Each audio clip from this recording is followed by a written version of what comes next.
हरे कृष्ण। तो आज भी हम पढ़ रहे हैं भगवद गीता से। अन्नाद् भवन्ति भूतानि पर्जन्याद् अन्न संभवः यज्ञाद् भवति पर्जन्यो यज्ञः कर्मशमुद्भवः। सारे प्राणी अन्न पर आश्रित हैं जो वर्षा से उत्पन्न होता है। वर्षा यज्ञ करने से संपन्न होती है और यज्ञ नियत कर्मों से उत्पन्न होता है। श्रील प्रभुपाद जी तात्पर्य में लिखते हैं, भागवत के महान टीकाकार श्रील बलदेव विद्याभूषण इस प्रकार बताते हैं, परमेश्वर जो यज्ञ पुरुष अथवा समस्त यज्ञों के भोक्ता कहलाते हैं, सभी देवताओं के स्वामी हैं। मतलब भगवान जो है वो सभी देवताओं के भी स्वामी हैं।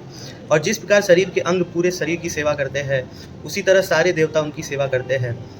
जैसे कि मान लीजिए कि अभी हाथ है, उसका काम क्या है? भोजन मुख तक पहुंचाना। पेट ऐसे भोजन को रखता है, फिर उसका प्रोसेस करता है और सारे अन्य अंगों को भी ऊर्जा पहुंचाता है। उसी प्रकार इंद्र, चंद्र तथा वरुण जैसे देवता भगवान द्वारा नियुक्त अधिकारी हैं जो सांसारिक कार्यों की देखरेख करते हैं।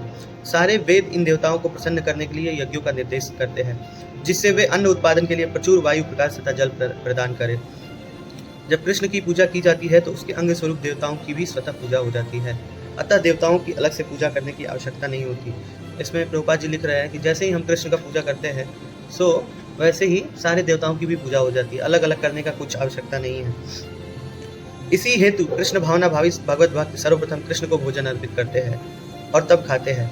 यह ऐसी विधि है जिससे शरीर का आध्यात्मिक पोषण होता है। ऐसा करने से न केवल शरीर के विगत पापमय कर्मफल नष्ट होते हैं, अपितु शरीर प्रकृति के समस्त कल्मशों से निरापद हो जाता है।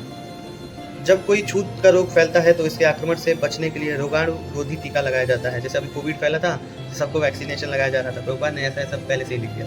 इसी प्रकार भगवान विष्णु को अर्पित करके ग्रहण किया जाने वाला भोजन हमें भौतिक संदूषण से निरापद बनाता है।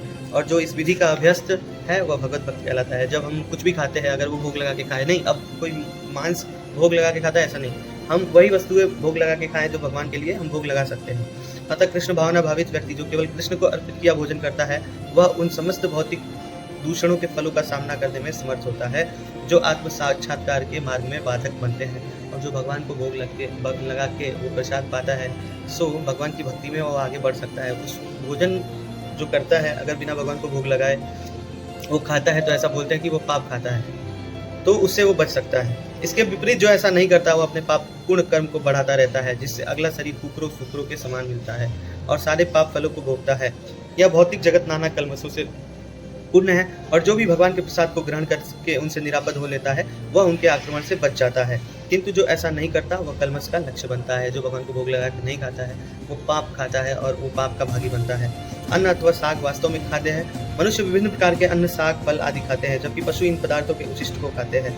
जो मनुष्य मांस खाने के अभ्यस्त हैं, उन्हें भी साग के उत्पादन पर निर्भर रहना पड़ता है, क्योंकि पशु साग ही खाते हैं और फिर मनुष्य उन पशुओं को खाता है। अतः हमें अंतोगत खेतों के उत्पादन पर ही आश्रित रहना है, बड़ी बड़ी फैक्ट्रियों के उत्पादन पर नहीं। प्रभुपाद जी यहाँ पर बताने के यह कोशिश कर रहे हैं कि कितना भी आप बोल दो कि मनुष्य अपने आप से कुछ उगा लेगा, नहीं, हमें अल्टीमेटली खेतों पर ही निर्भर रहना पड़ेगा अपने भोजन के लिए।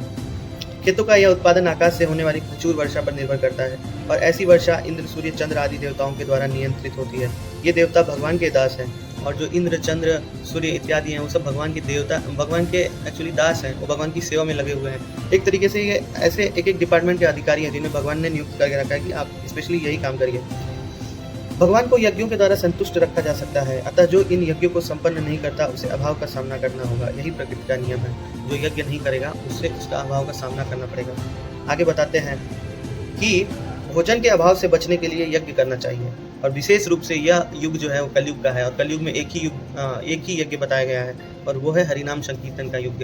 तो आप सभी को, हम सबको हरे कृष्ण महामंत्र जपना चाहिए कि कलयुग में एक ही यज्ञ है, वो है हरिनाम संकीर्तन यज्ञ। हरे कृष्णा कृष्ण कृष्णा हरे हरे, हरे राम राम राम हरे हरे। सो हम इस कड़ी में रोज पढ़ेंगे भगवद गीता का एक श्लोक और प्रभुपाद के लिखे तात्पर्य से चर्चा करेंगे। और आगे आप भी जुड़े रहना चाहते हैं तो सब्सक्राइब करिए निमाई निकेतन को, लाइक करिए और शेयर करिए। हरे कृष्णा, धन्यवाद।